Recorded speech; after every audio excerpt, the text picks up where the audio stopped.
Heyo, Alright. we're back. Welcome to episode 14. Your favourite Yorkshire couple, Carla and Phil. How's everyone doing? Favourite's a bit strong actually, isn't it? Because Yeah, fucking hell. Oh, never mind. it feels like it's been ages since we've recorded. Yeah, it does to me. We had a bit of issues with us family life, which meant that as last episode got postponed, but we're not perfect. We don't claim to be. This podcast ain't perfect. At all. Yeah, and that's just how we do it. Well, we said right from the beginning, you know, as family comes first, so podcast kind of got put on back burner for a week, didn't it? Yeah. It's been nice weather. It has. Do you know, I've got to admit, kids have just had half term, haven't they? Yeah. And it has got to be probably the best half term they've had. Obviously, they've had a lot of time off. Since pre-lockdown. Yeah. The weather's been beautiful. Been able to go to the seaside.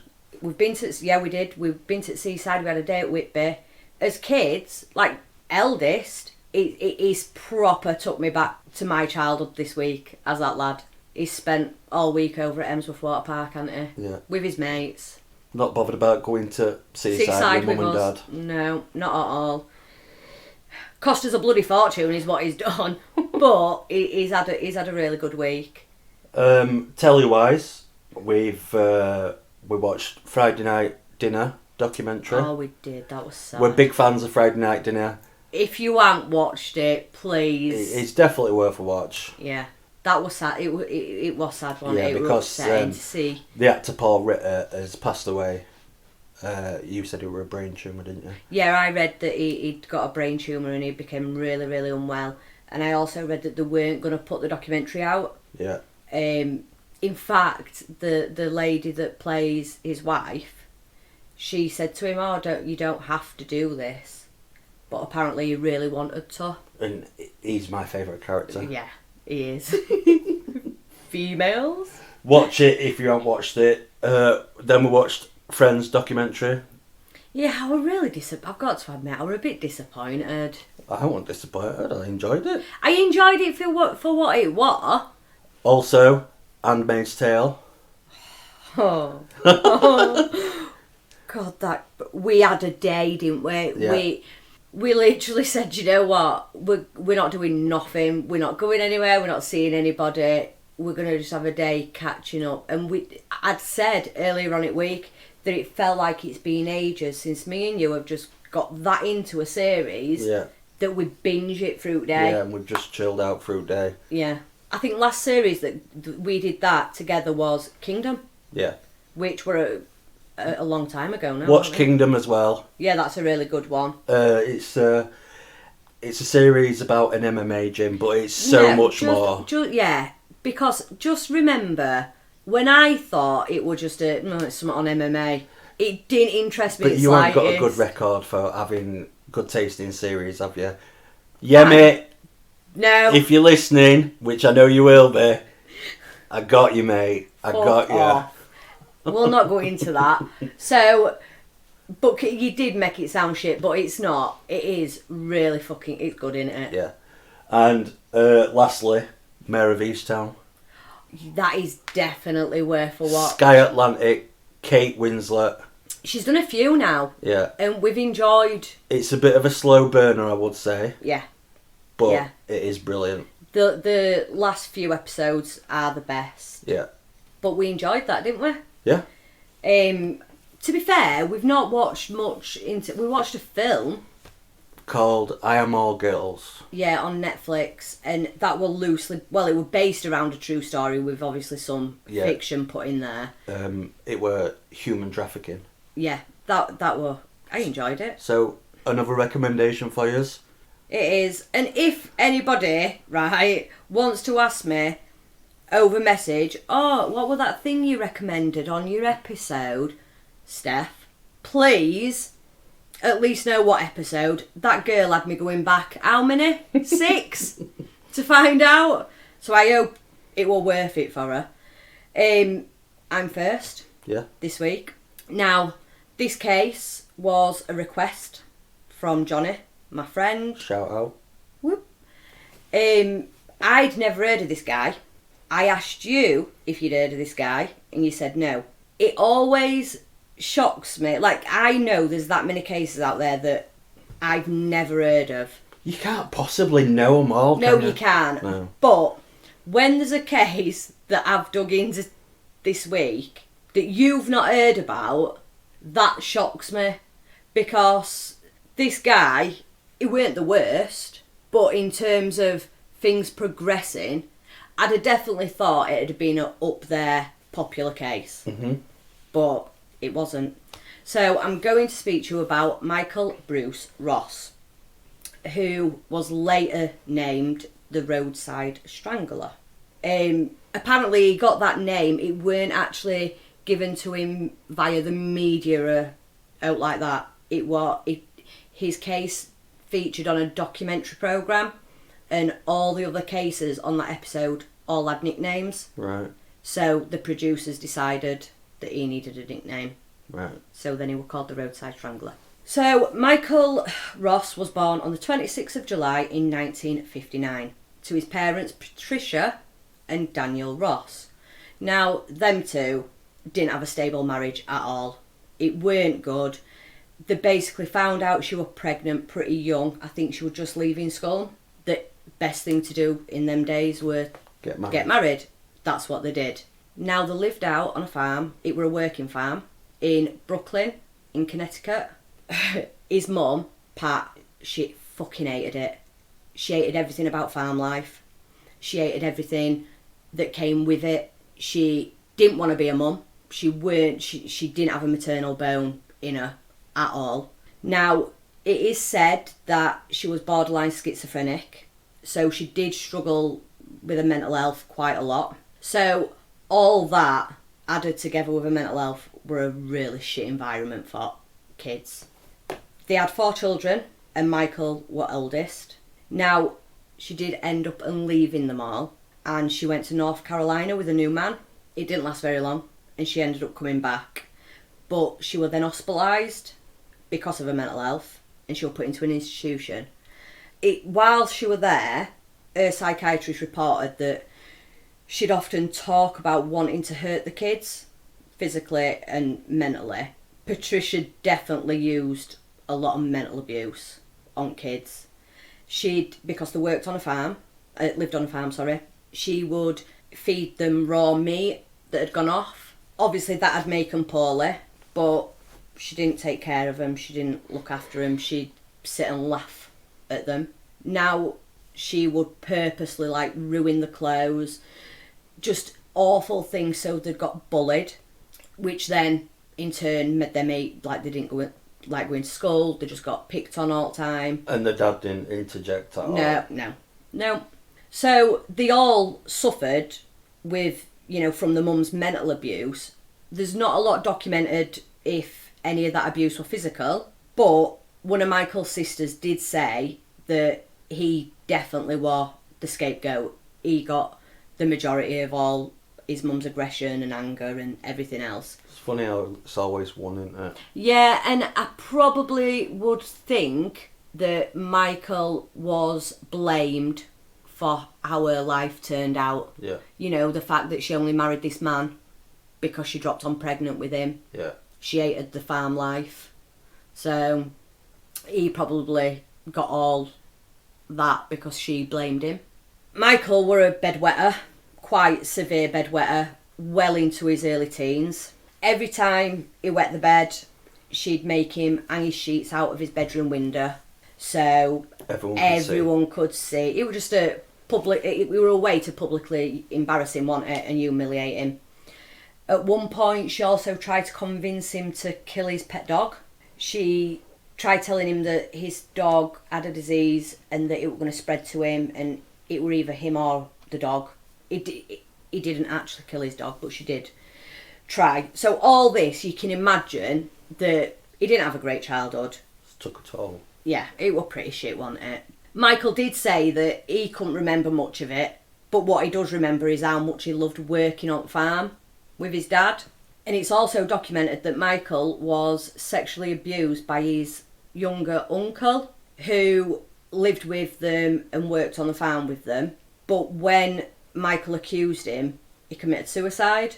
So nothing ever came of it, he killed himself. Now, because he committed suicide, they needed an extra pair of hands on farm. So that's when Michael started working on the farm with his dad, basically took over jobs that his uncle would do, which included killing the chickens using his bare hands.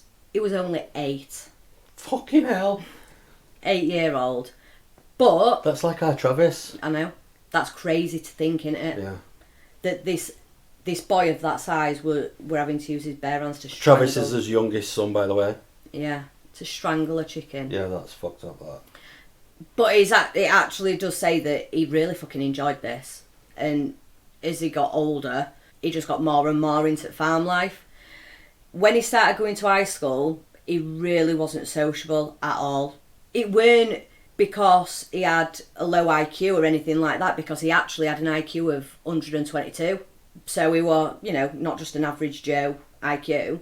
It was the fact that he had no sort of desire to socialise with people, and he just wanted to be on farm, I think. Now, later on, when interviewed, Michael said this is when he started getting these urges to stalk girls. He'd just seek them out, stalk them. But he said he got sexual gratification from the fear. He'd make it known that he were following these girls. So when they were scared, that's what he got off on. Do you know why I think that is? Because he feared his mum. So then he's putting himself in a situation where he is to be feared. For first time, probably in his life. And that's probably what's getting his rocks off. Yeah, possibly. Not that I'm a fucking psychologist. Yeah, no, but it makes sense though, doesn't it? So in 1977, Michael started at Cornell University in Ithaca, New York, and he was studying agriculture. His plan apparently was to sail through uni,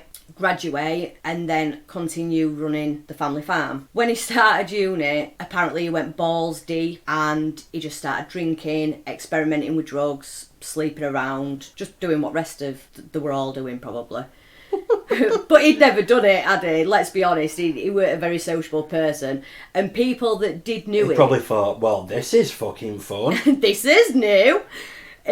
People that did know him described him as a bit of a loner, and he could be really arrogant at times. It were around that time that Michael met a girl called Connie, and Connie turned out to be this his true love. He'd never experienced somebody loving him like she loved him, so he were clutching onto that for dear fucking life. They moved in together, and Connie found out she was pregnant. She decided it weren't for her. She really wanted to finish uni, so she chose to have an abortion. Michael just shit started to hit fan for him, because after she'd done that, he became really aggressive towards her. He was drinking a lot, verbally vile with how he'd speak to her, just not a nice person. But Connie actually said to him, I'm not putting up with your shit. I'm not dealing with it. Good for her. So Michael, again, from interviews, there's lots on this man. There's been documentaries with him doing interviews, so it's all out there. He actually said that it were after this period that things went wrong with him and Connie that he started getting these really strong sexual fantasies, and they just kept getting stronger, but they were getting more aggressive as well. So in April 1981, he were out walking around campus and he decided to grab a girl. He dragged her out of view and he raped her, and then he let her go. 3 days later, he did exactly the same again. He dragged her out of view, but he didn't actually rape her because he got disturbed and he got spooked, so he ran off. Michael actually said that once he'd left uni, he believed that all these sexual fantasies had disappear and they'd vanish, and his life would go back to normal working on this farm. Yeah. But he could only make them disappear if he went out and fulfilled it. So, of course, that's what he did. And on the 12th of May in 1981, he followed a girl called Zung Tu.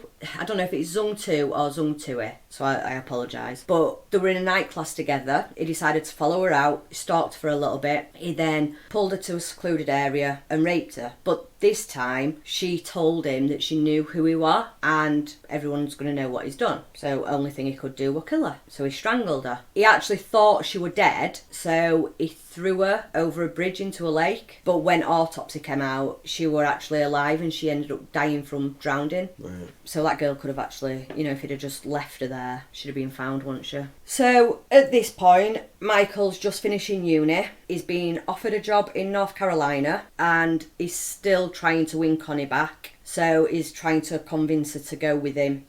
Promising at world everything, but she said no, it's not going to happen. So to him, his world were ending. Everything were falling apart. His life wasn't turning out like it were gonna. He found out that his share of the farm had been sold, so he didn't even have his farm life to look forward to. Connie had obviously washed her hands of him, so everything had gone to shit. He decided to go back home to Brooklyn, Connecticut, and as he's driving, he finds a girl that he decides to stalk, and he said this time it was different. It weren't about the sexual fantasies anymore. He said that girl was more out of frustration. He actually beat her, like severely beat her. Because his world were falling apart. Yeah. Not that it gives him fucking right to do anything. No, he shouldn't have fucking laid his hands on anybody. But no, he, first and only one that he really, really, like, violently assaulted like that. Obviously he raped them and stuff, but that girl will really beat. So in September of 1981, Michael had travelled to Chicago like on a work thing.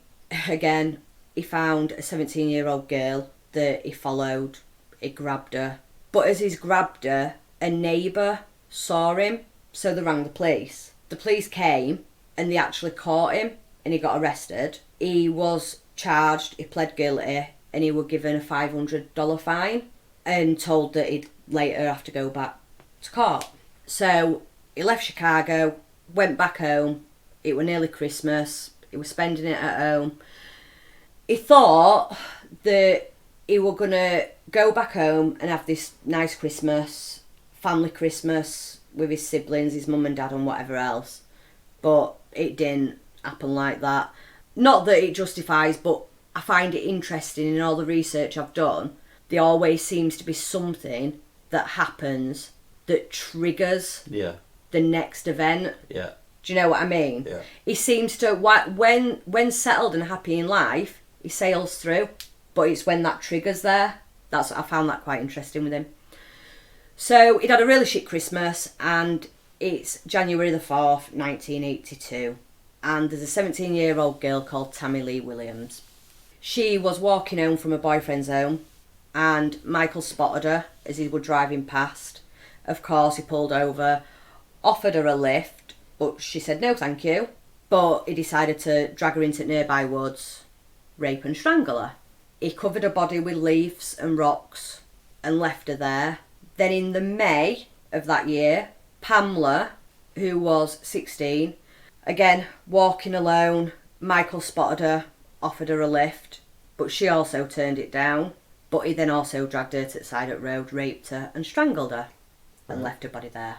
15th of June, 23-year-old Deborah was driving home with her husband. They ran out of fuel. A police officer had picked them up and drove them to the nearest garage. At some point, she started arguing with her husband. She said she'd make her own way home, and off she went.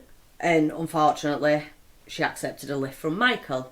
Fucking hell. She wasn't seen again until her body was then found in the October. Her poor husband, last time he spoke to her, they'd argued. Awful. Now, he obviously were arrested and charged in Chicago. So in the August, he had to go back for his sentencing. He was given 6 months and another $1,000 fine. So he was locked up and he was released in December of 1982. Michael decided to move to Norwich in Connecticut, where he got into a relationship with a lady called Deborah, who was a single mum to 3 children. Now, during this relationship with Deborah, he raped another girl, but he didn't kill her. He let her go. And I couldn't find her name because I think she was young. Right. So I'm now taking you to the 16th of November 1983. There's a 19-year-old girl called Robin, and she's walking home from her boyfriend's house. Michael saw her, offered her a lift. She turned him down. But again, That didn't matter to Michael. He grabbed her, raped her and strangled her to death. 22nd of April 1984, 14-year-old April and Leslie had been to cinema together. They were best friends. Instead of ringing the parents to pick them up when they'd finished, they decided they were going to walk home. Michael pulled over, offered him a lift. Of course he fucking did. Yeah. Why wouldn't he? Which they accepted. Michael said in an interview, as he drove across Rhode Island border, one of the girls actually pulled a knife on him. But he never said how he stopped her. He just said he freaked out, which he thought scared them. But yeah, she could have... And these girls obviously overpowered her. Yeah, they were 14. Yeah. I don't think they were much... I bet she was shitting herself. But he started freaking out and he scared them to the point where they both just complied with everything that he asked of them. He put Leslie in boot while he took April. He raped and killed her. Sick bastard. Now, Leslie is the only one of his 8 murder victims that he didn't rape. And in an interview, he later said that Leslie was just too young. She didn't fit his fantasies. But he couldn't let her go either. So... He killed her. 15th of June, 1984. Wendy, who was 17, was walking to the shop. Now, eyewitnesses say that there was a man in a smart suit following her, and that was the last sightings of Wendy. By this point, the police had started connecting these rapes and murders. These girls were just turning up dead. And they'd started making some connections. Every single witness reported the same car being used in each different victim, same motive. So the police decide that they're going to start looking for this car in particular, and they're going to use database to find anybody registered of owning one. Eventually, Michael's name came up to owning this car. So on the 24th of June, 1984, this was a few weeks after Wendy were murdered, police officer Mike Malchek went to Michael's house to basically ask him some questions. At first, he just seemed like a typical normal lad next door, and there was nothing about him that was suspicious at all. It weren't until he were walking out and he just casually asked, what did you do on 15th of June? And he said that the detailed account of Michael's day to him were just...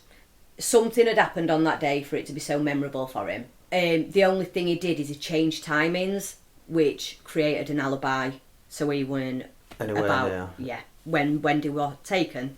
But like I said, Mike said that he thought it was strange, so he actually said to him, do you mind coming in and just answering a few questions down at the station? Michael actually said to him, no, that sounds like fun, and got in police car. Come on then, cock. So they went to the police station and they asked him a few questions. And when they'd finished, Michael just asked them straight, do you think I killed Wendy? So the officers turned round and said, yeah, we do. He sat and admitted to 11 rapes and 7 of the 8 murders. And 2 of which the police had not even connected to him in any way, shape or form. The officers said that they did not expect it at all, because they didn't really have there were nothing to link him. Yeah. All they had is that he was the registered owner of a car that was similar to what had been at scene. And really, if you think about it, he could have got away with it. This might be taking it a bit too far, but if that copper hadn't have stopped and said, what were you doing at 15? Yeah, he'd have walked off. And if that copper didn't ask, can you come down to the station? And he said, nah. He didn't have to go. No. He didn't have to willingly get in that car. Other people might have died. Well, they did say that, at no point did he try to make up false alibis or anything. Apart from on doorstep. Yeah, apart from just changing his timings, which gave him an alibi. But he didn't sit there and deny anything. He just told him everything. Everything. But he did only 7 murders, not 8. But he was nearly there, wasn't he? So, on the 13th of December, 1986, Michael was convicted of 2 murders to start with. That were for Tammy and Deborah. And he received 2 consecutive life sentences for that. He then had to come back to Connecticut to be convicted of the other murders. And on the 6th of July 1987, he was sentenced to death. Now, in Connecticut, if at any point in your trial somebody gives you a good character reference stating any redeeming qualities about you, even if you're up on murder, you cannot be given the death penalty. That seems a bit strange, doesn't it? Right? However, not one redeeming quality were given for Michael. So, speaks volumes, really. So, Michael went on to spend 18 years on death row, where he became a devoted Catholic. He became a mentor for other inmates. He also translated documents into, what's it called when you're blind? Is it Braille? Braille, right. So, as well as financially sponsoring a child from Dominican Republic. So, he was this perfect person in prison. Yeah. It was bizarre. Absolutely bizarre. His execution actually had to be rescheduled twice before eventually taking place on the 13th of May 2005, where he was killed by lethal injection. When asked if he would like to make a final statement, he didn't even open his eyes. He just simply said, "No thank you." And that were it. Michael was dead. Is no more. Is no more. Now, after his execution, Michael's psychiatrist, who argued at some point that he wasn't competent, received a letter which was dated before his execution from Michael, which literally just read, "Checkmate, you never had a chance." Bit of random info. And another bit of information, his execution was the first in Connecticut since 1960. So they had not executed anybody from 1960 till 2005. And he was the first ever and the only ever one to be done by lethal injection. And he is also the last inmate to be executed since the death penalty was removed in 2012. What, in Connecticut? In Connecticut. So that is Michael Ross. Very good. I was really taken back that he'd killed 8 women. Not even women, they were all really young. I think his eldest victim was 22. Right, yeah. So they were all really young as well. Youngest 14, yeah. Eldest 22. And I'd never heard of him. No, I've never heard of him. So there you go, Johnny. Hope it was worth it. Right, so one that I'm doing for this episode, I listened to a podcast on it a few weeks ago, and I genuinely could not believe what I was hearing. That takes a lot. I was listening to it, and I'm like, this fucking happened, and it's fucking bonkers. I can't believe that this actually happened. So anyway, this is called the strip search scam. Okay. It's fucking bonkers. I'm intrigued. Right, so I take you to a young girl, Louise Ogborn. She's just turned 18. She's in her final months at school, in senior year. She's really good at school, top 10 students. She's responsible, well behaved, goes to church, Girl Scout. Yeah. And in April 2003, I think it may be. Well, anyway, Louise's mum loses her job. Alright. She's got health issues, and Louise Ogborn offers to help. I'll get a job. Yeah. So in January 2004, she gets a part-time job at the local McDonald's, Mount Washington, Kentucky.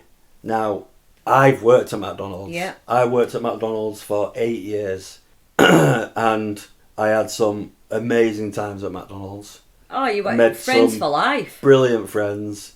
Had some really rough times, some shit times with customers. Yeah. But never had a bad word to say about the company itself. They look after the staff. They look after the staff. Yeah. Louise, when she gets a job there, she's reliable. She takes extra shifts. And then one day, Friday, April 9th, at 4:45, she's getting ready to go home. She's worked an afternoon shift, but her manager asks her to stay a bit later because another employee's phoning sick. Right. Which happens all the time, because you worked at McDonald's for a little bit, didn't you? Yeah. So she agrees. She takes another short break because she's obviously doing extra hours. Also working that shift is the assistant manager, 51-year-old Donna Summers. She's a fairly newbie to McDonald's. I think she's about 8 months into her job with McDonald's. Laura returns from a break, continues to serve customers. Phone rings at 4:56 p.m. Donna Summer answered, and the gentleman identifies himself as Officer Scott. Officer Scott tells Donna Summers that he's got McDonald's corporate on another line and the store manager on another line, and he's calling because someone has had the purse stolen in store. Right. And the culprit is one of the employees. Okay. He describes suspect as a white, female, young, petite, dark hair. So Donna Summers thinks of Louise. It fits the description. So Donna Summers goes out into the shop floor, collects Louise and asks her to follow to the office. Yeah. The back of the store, small office. There's obviously a CCTV camera in there. She locked office door and explained that this police officer was on the phone, saying that someone's had the purse stolen. So obviously, young Laura's shocked. She'd never steal. Yeah, she's a churchgoer.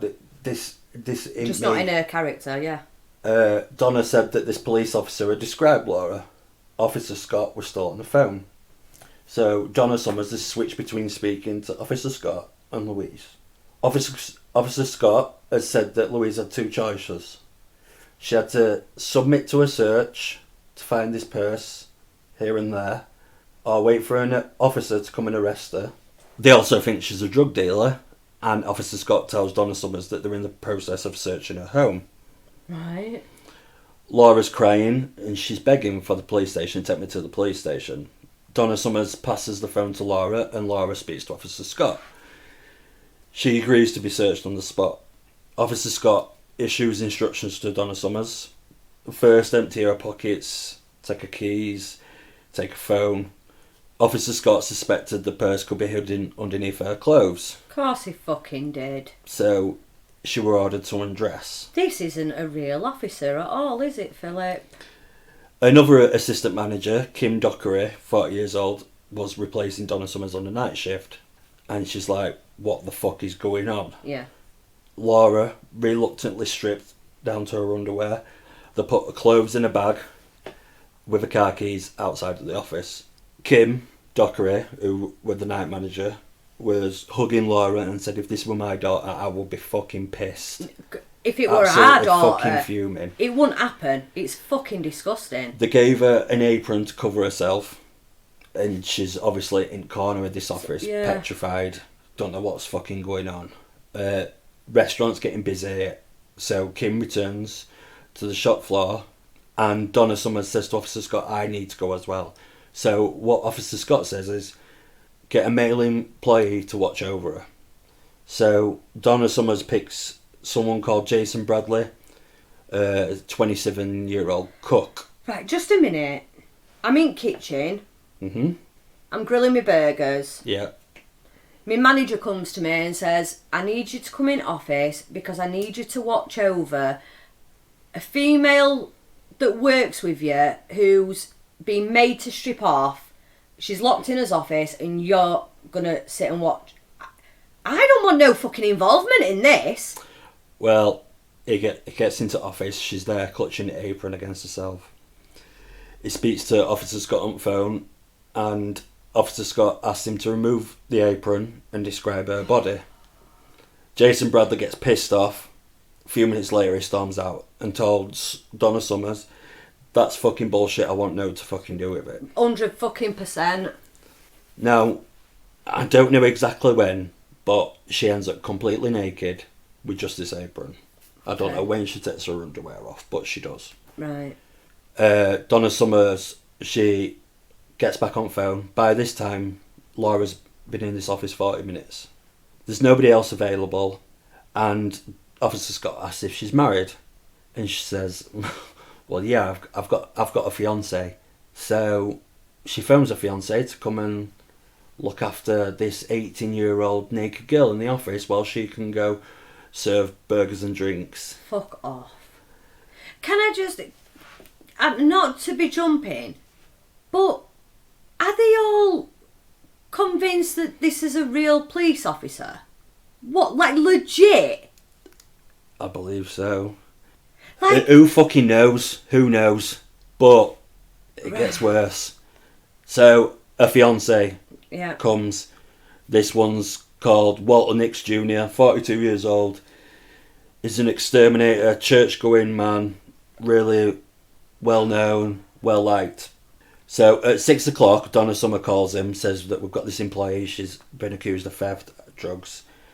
So, she leaves Walter in the office with Laura. Laura's obviously crying. There's now this 40-year-old man in front of her. I've got too many questions. If I rang you from work and said, Phil, I have literally got no one else to ask, but I need you to come to my work. I need you to sit in an office in front of, how old? 18? This 18-year-old girl, who's going to be naked, by the way. You need to come and look. You would tell me to go get fucked. It's just bananas, the story. I can't believe how bonkers this really is. So Walter Nix speaks to Officer Scott, and Officer Scott asks Walter to remove her apron, describe her body, and then at some point she's standing on a chair and a table so we can cavity search her. Asked to do star jumps to dislodge anything that might be inside her body. Run on the spot. What the fuck? What's going on? And bend over for a full cavity search. This poor girl. She was just at work. She was just at work doing a fucking job. Agreed to stay late because someone had phoned in sick. Yeah. I bet she's thinking to herself, what the fuck is going on? Now and again, she spoke to Officer Scott herself. She was told to do as she was told. Donna and Kim, the managers, returned. Walter told her to cover herself up when people returned, put her apron back to cover her modesty. How very fucking noble of him. Laura's obviously begging to go home. By this point, she's been with this Walter an hour. It's 6:50 p.m. Officer Scott's demands were getting worse. If Laura failed to address him as Sir, or she were asking too many questions, then Walter would spank her. So when Donna and Kim came into office, she was backed into a corner. She's saying, please, phone the police. You need to get the police here. Yeah, because this isn't fucking right. I think at some point Donna and Kim returned back to work. Officer Scott carried on. Why did no one ring the police? Why did no other person in that fucking store think that a police officer would not be doing this? At 7:30 p.m, he ordered Laura to perform oral on Walter Nix. Do it or Nix would beat her. So then she was sexually assaulted. Oh my fucking God. 7:52 p.m, Donna Summers came back on phone. She obviously came back in office. Walter Nix went home. Apparently when he went home, he called his mate and said, I've done something really fucking bad. You think? You fucking think? So now Officer Scott says, well, now you need someone to replace him. So now we've got Thomas Sims, 58-year-old maintenance worker at McDonald's. He wasn't even working that day. He was just grabbing a coffee. He took the phone. Officer Scott said, remove her apron, describe her body.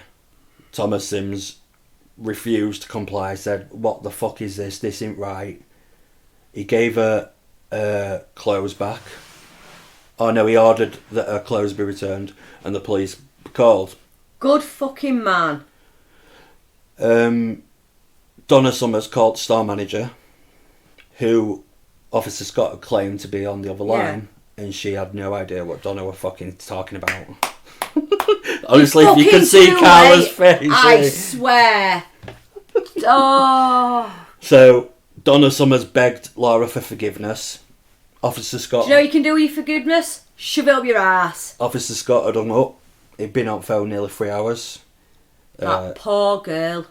Apparently Laura asked if she still had to work tomorrow. Bless her. Kim Dockery told her, don't fucking worry about that. Store manager arrived, and eventually they called police at 9 p.m. Which is still a fucking long time. I'm disgusted at how long it's taken anybody to call the police. So, where we're talking about, is it Mount Washington? I think it is. Mount Washington, Kentucky. Anyway, they had a small police force.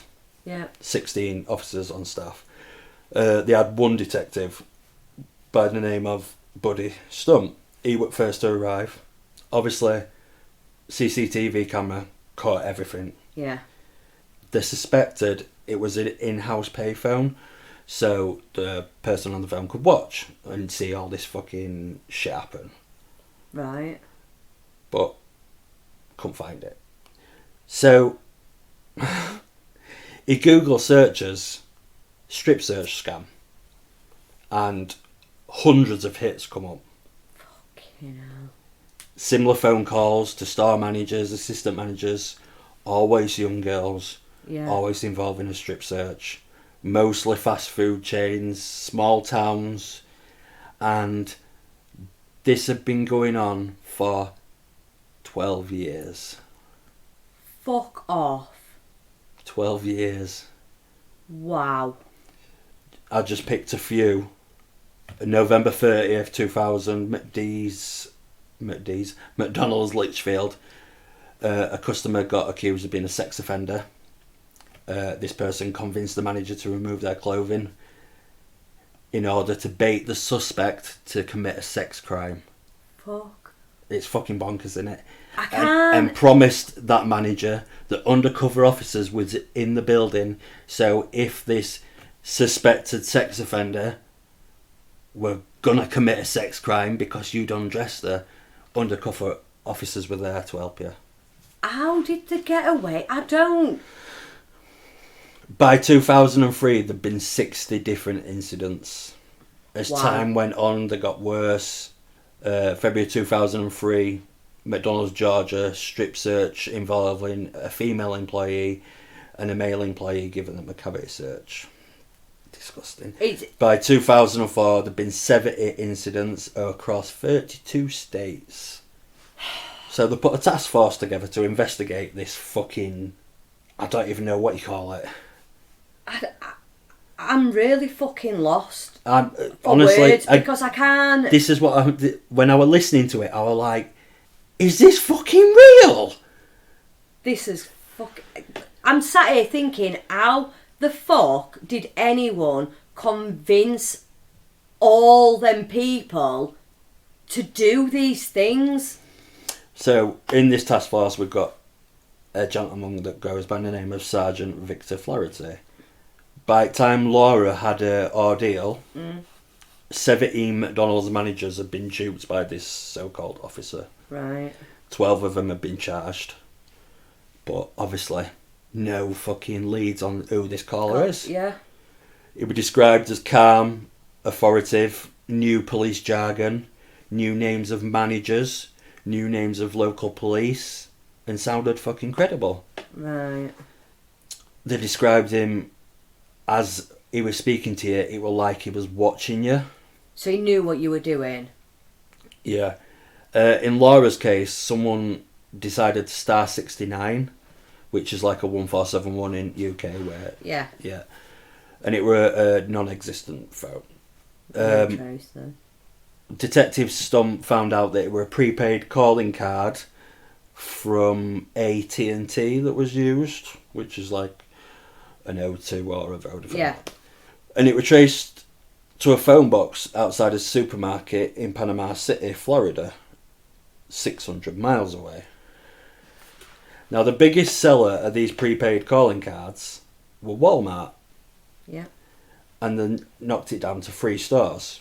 Detective Stump contacted Panama City Police, who put him in touch with Victor Flaherty, the lead investigator. They decided to team up. Flaherty had identified which Walmart this card had been used or purchased for another case in Boston, but there were no CCTV on cash register. The CCTV on the entry and the exit, none across the register. Right.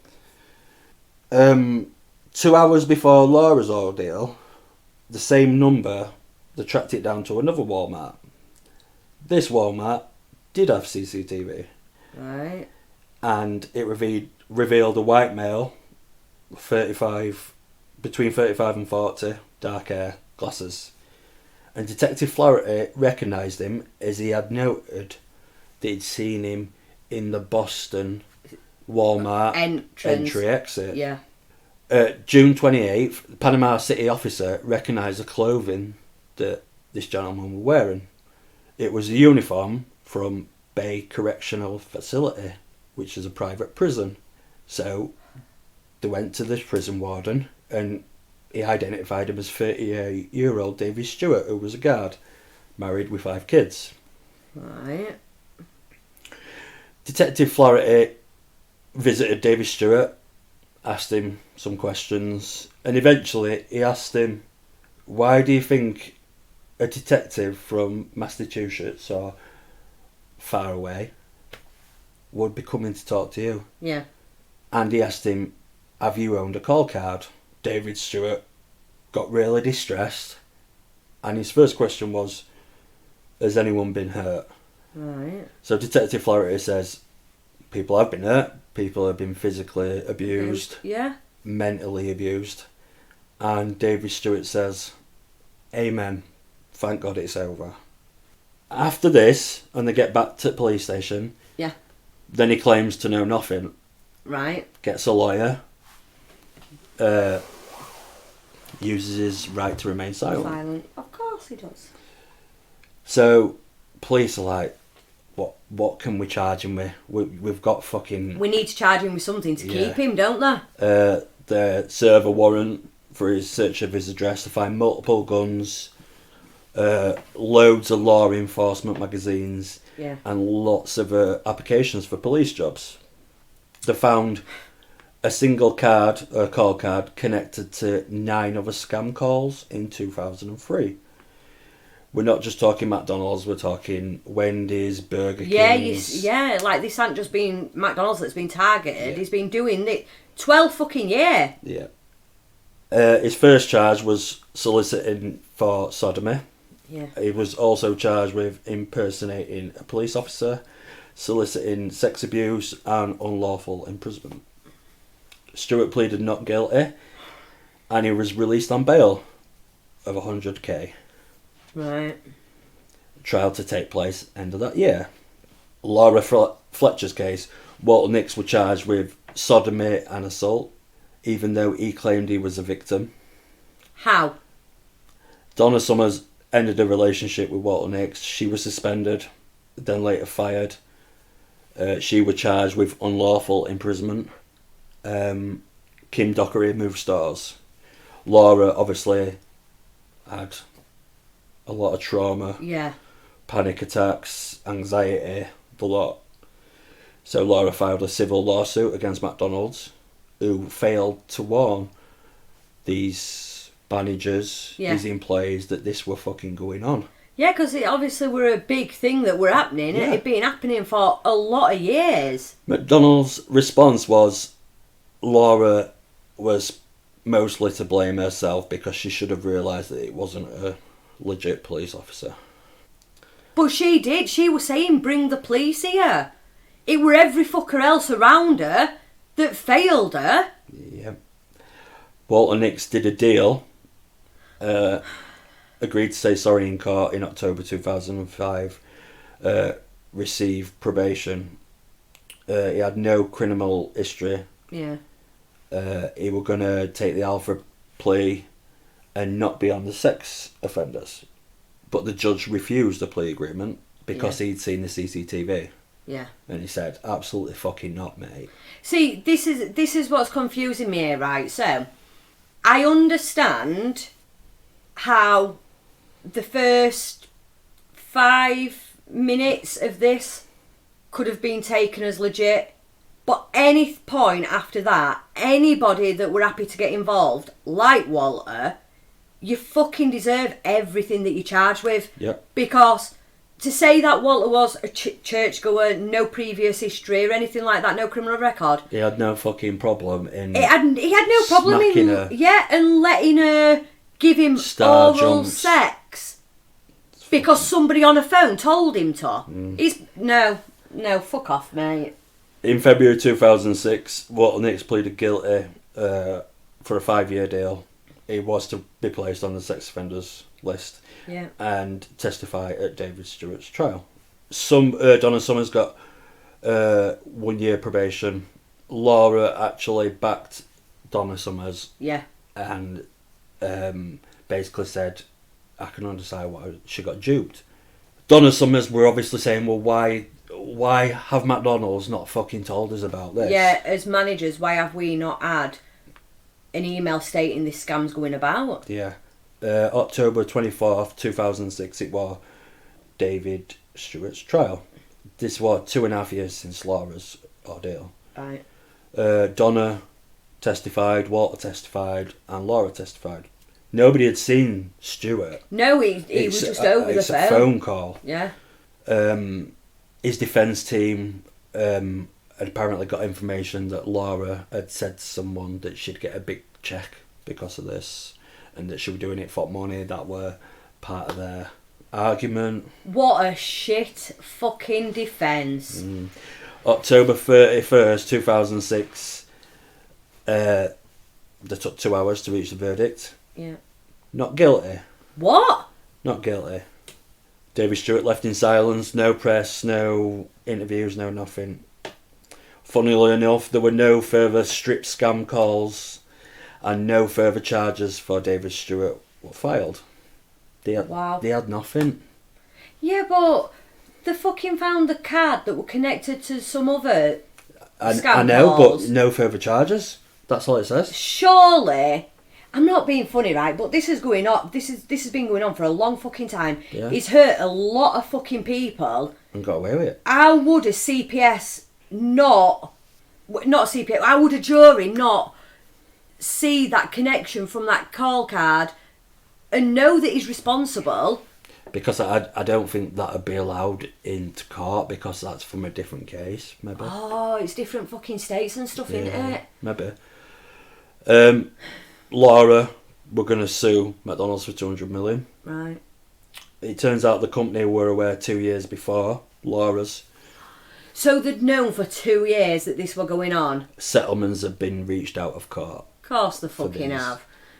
David Stewart were shouting from rooftops, I'm a victim here. I've lost everything. Donna Summers put in a £50 million case against McDonald's. McDonald's blamed everyone else. Donna Summers, blamed Nicks, blamed Louise. Apparently their strict policy stopped in 2001.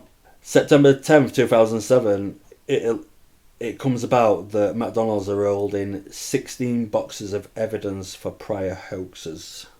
What do you mean? 16 boxes of evidence. Yeah, from the CCTV. From all these other... Oh, right, yeah, so collected all of them. And they've been keeping them. So the judge orders them to be fucking released. Yeah. Apparently McDonald's didn't tell staff for future law enforcement calls where they wanted them to comply. Such fucking bullshit. Such bullshit. Laura's obviously got traumatic stress for the rest of her life. She actually did a 6-hour testimony when they did this civil case. Yeah. Donna Summers blamed McDonald's. Laura blamed McDonald's. McDonald's had some psychologists that accused Laura of not having permanent trauma, which I just think is fucking bonkers. Bullshit. It were a 4-week trial, and they found it in favour of Laura, who was awarded $6.1 million. And it took them 13 hours to reach this verdict. And the reason it took them 13 hours is because they couldn't decide on how much money to give her.